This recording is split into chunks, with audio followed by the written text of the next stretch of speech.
Greetings. This is Clear Coach Tarika Fascion of the Clear School. I just wanted to hop on real quick and just share a little bit about this purpose process. I think right now we are inundated quite a bit with this whole notion of, live your best life. You should be living your purpose. And if you've ever thought to yourself, you know what, if I knew what that was or what that looked like, I would. So we're going to go ahead and talk about it. Okay. I want you guys to ask yourself, what has God prepacked me with? Okay. There's sometimes we come out, we don't know all the details. We just know that there's something more than we're currently experiencing, and we need help getting that clarity. So that's what we're going to talk about today is what have you been prepacked with? If you were to take a suitcase right now and open that suitcase and someone packed it for you and they had, swimming trunks and sunscreen and vitamin D and sunshades, you may not know your exact destination, but you're getting ready to go somewhere by the water, by the beach, by the sand, and you can kind of begin to adjust accordingly. Same way with God. He's already prepacked us. He looked at our entire lives and said, this is what their assignment is and what their purpose is. So I'm going to give them the tools that they need to do the job. So let's give an example. So let's just say we have Marilyn here. He knows that Marilyn is going to be a teacher. So she has this passion for knowledge like nobody's business.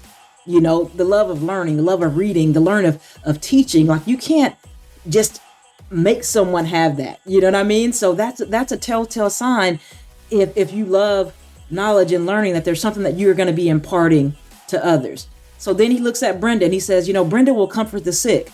So he gives her an extra dose of compassion. I don't know about you guys, but I've seen people who are just who have the gift of mercy. They have the gift of compassion. And it's almost like they are moved when people are in dire straits or just hurting.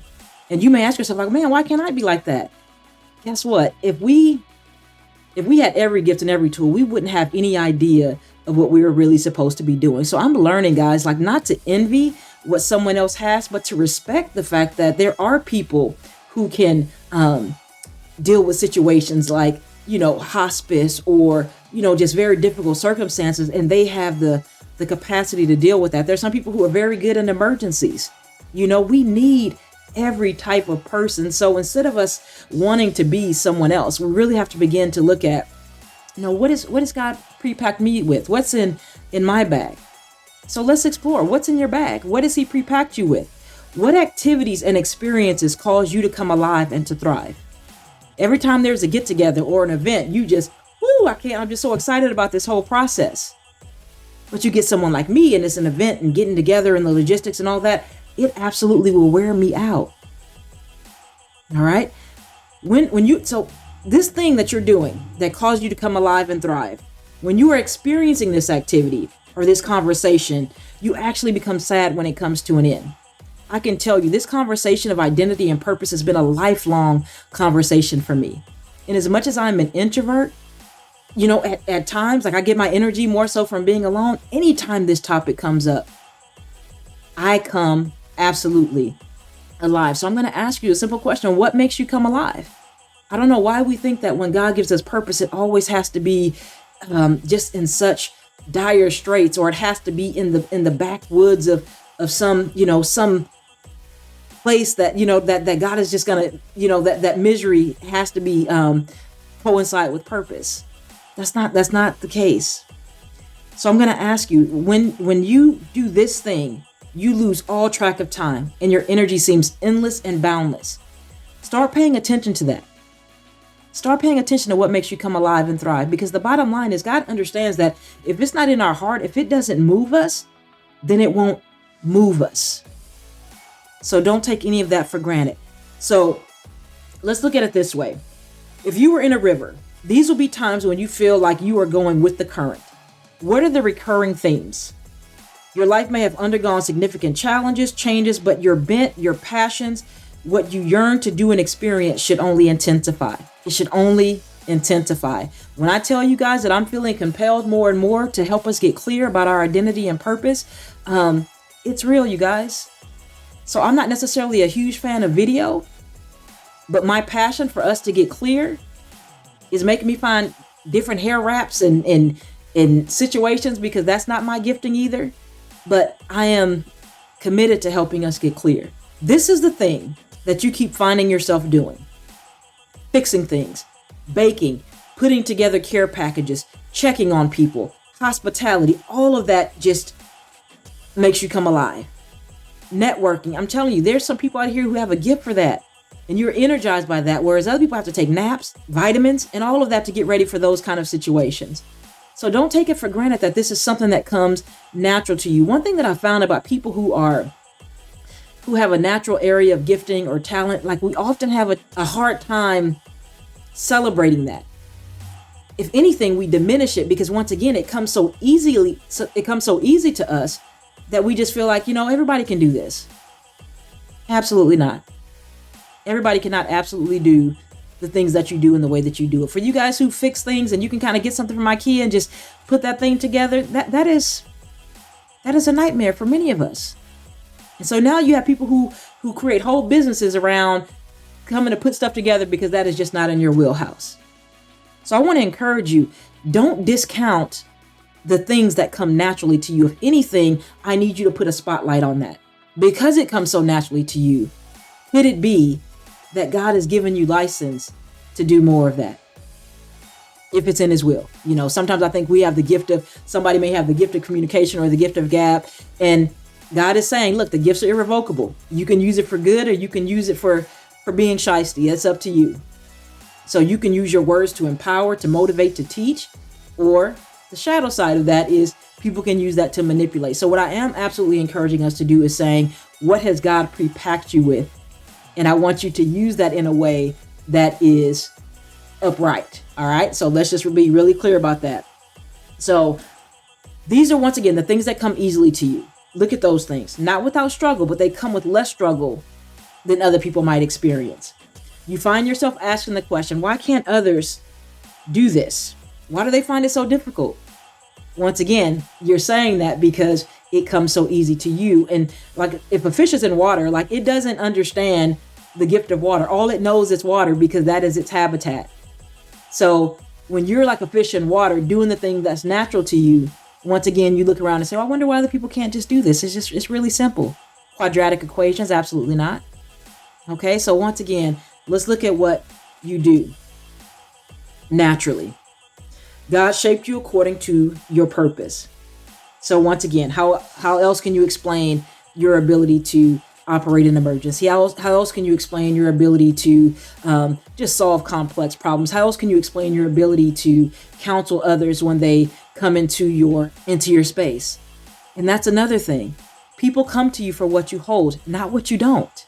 So if you fancy yourself an event singer and you're just like, I don't understand. No one ever really seems to invite me to sing at their event.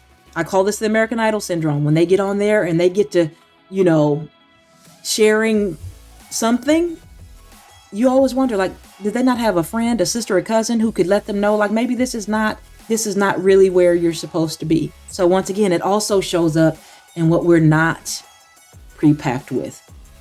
So I just want to encourage you guys. He knew what our generation would need. He knew what your generation would need. And he wants to give it to them through you. So his design, how he designed you, absolutely defines your destiny. So let's not fight against it, you guys. Like and if you're still kind of like, I still don't know what that really is. Look at what people come to you for. Once again, they come to you for what you hold, not what you don't. So this clear work, you guys, this I am work, I encourage you. It's going to take some exploration once again, because we have become so familiar with ourselves that we don't even recognize the treasure that he's put in these earthen vessels. What has he prepacked you with? What have you always done well? And what have you always loved to do and wanted to do? Become curious about what some of those things are. There's people who absolutely love to travel. I'm not saying I don't like to travel, but I mean, it doesn't light me up when I think about having to pack suitcases and deal with itineraries and logistics and things of that nature. So once again, that may not be something that really sparks me, but for you, if you don't get a chance to travel at least once or twice a year, you're not well. Explore that. It could be that God is trying to get you some places and he's using your love of travel to spark your interest in that. So I want to encourage you, sit with the one who designed you, because I believe that he wants to give you the ability to do the things that you want to do, that he's made you to do. All right. So I want you to see your God-given gifts. Let me put it this way. I want you to see your God-given desires as gifts to heed rather than longings to suppress, And hear me when I say your God-given desires. There's some things that we're desiring because life has been interesting, sometimes traumatic, sometimes, and now we're just trying to live from a place of, some of the desires are coming from a place of unwellness. And so I do believe that we do need to give God the opportunity to address those things so that we really can see what the pure intent of what we've been prepacked is. So I don't know about you guys. My topics are absolutely identity and purpose and knowing who you really are, because I believe that if not, we just kind of live these shadow selves or these pseudo selves with these inherited identities that God never intended us to live from. So I want to encourage you. Ask yourself, ask your Father, Lord, what have you prepacked me with? And once again, it's not going to be this big mysterious thing. You're going to look around and see what you've already been doing, what you already have a heart for, what you already gravitate towards, what you already lean towards. All right. So again, ask yourself what you've been what you have been prepacked with. And then I want you to really consider going a little bit further and doing this I am work, you guys. I encourage you to download the Clear School app. These are some of the things that we're going to be covering, but it all starts with the I am work, understanding how you're wired. What are your values? What are your spiritual gifts? Not, once again, we often say, oh, I know my spiritual gifts. There's teaching and hospitality. But once again, what are they? How do they show up? Task structured, people unstructured, and then where do they show up? So once again, you may have that gift of hospitality, but it shows up in a very task structured way. So when you're putting an event together, and it shows up best when you're working with single moms who are coming out of domestic violence. That's the ministry passion area. So I want you to get that kind of nuanced clarity. All right. So you can find out how to connect with All Things Clear through the app. Once again, it's free. It is a progressive web app, which means it will not take up as much space on your phone. All you have to do is just type theclearschool.com and it will prompt you to install. There's no other commitment needed. You guys, I am sincerely just trying to get clarity to you. So thank you for hanging out with me for a few minutes. I hope that you really will begin to really just take inventory. What have I been prepacked with? And let's see what God does with it. All right. Till we meet again, this is your Clear Coach, Tarika Fascion, theclearschool.com, where more clarity awaits. Talk soon.